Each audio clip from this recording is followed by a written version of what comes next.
मूर्तियों का दर्शन करें। जी मोहित जी, प्रशासन और तीर्थयात्रियों के बीच जो समन्वय है उसको आप किस दृष्टि से देखते हैं? कि जो प्रशासन है और वो बहुत अच्छी व्यवस्था तीर्थयात्रियों के लिए कर रहा है जी। और जगह जगह सुरक्षा के भी बहुत अच्छे इंतजाम है, बहुत बढ़िया व्यवस्था है। और मैं जैसा अभी बाल योगी ने बताया कि किस प्रकार से वहाँ पूजा ध्यान करें, तो मैं अभी आपके चैनल के माध्यम से दर्शकों को ध्यान की बहुत अच्छी विधि बताना चाहता हूँ कि जब आप केदारनाथ जाएं तो पहले तो ज्ञान मुद्रा बनाएं। इस प्रकार से तर्जनी को अंगूठे से जोड़ें और सुख आसन में पंथी मीर के या पद्मासन में जैसे आपको सुविधा हो आराम से बैठ जाइए, भूमि पर कोई आसन रख के।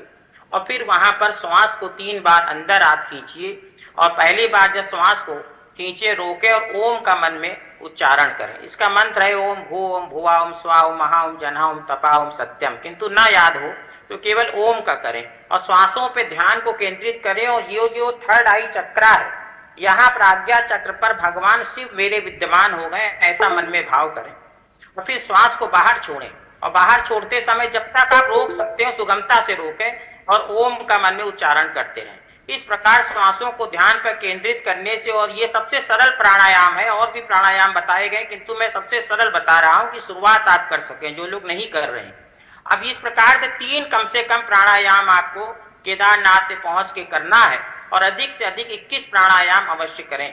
इस प्रकार से करने से आपकी ध्यान शक्ति मजबूत होती है, स्मरण शक्ति मजबूत होती है, परमात्मा की कृपा होती है। और जो लोगों की समस्या है कि आजकल मन बहुत अशांत रहता है, डिप्रेशन के लोग शिकार रहते हैं, वो और ये डेली भी आप पूजन में अपने नित्य कर सकते हैं, किंतु जब केदारनाथ जाएं तो वहां अवश्य करें। और जो भी सुविधाएं हैं शासन प्रशासन की, और जो भी थोड़ी कठिनाई भी यात्रा में होती है तो उसको भी भगवान शिव को अर्पित कर दें, क्योंकि कठिनाइयों का सामना करने के बाद ही ईश्वर की प्राप्ति होती है। और आज के दिन जब पट खुलते हैं तो भीष्म श्रृंगार जो भगवान का पट बंद होते समय किया गया था वो हटाया जाता है।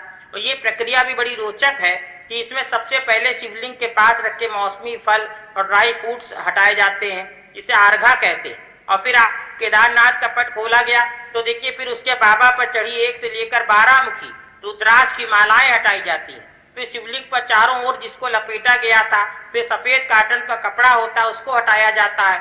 और पट बंद करते समय शिवलिंग पर 6 लीटर पिघला हुआ जो शुद्ध घी का लेपन करते हैं वो भी इस समय जम जाता है ठंड से, तो उसको भी धीरे धीरे निकाला जाता है। और ये इसके बाद फिर शिवलिंग का गंगा स्नान कराया जाता है, फिर गोमूत्र दूध शहद पंचामृत स्नान होता है बाबा केदारनाथ का, फिर फूलों भस्म लेपन और चंदन का तिलक लगाया जाता है। और जब कपाट बंद होता है तो इस पूरी प्रक्रिया में करीब 5 घंटे लगते, और आज जब कपाट खोलते हैं तो आधे घंटे में पूरी क्रिया संपन्न होती है।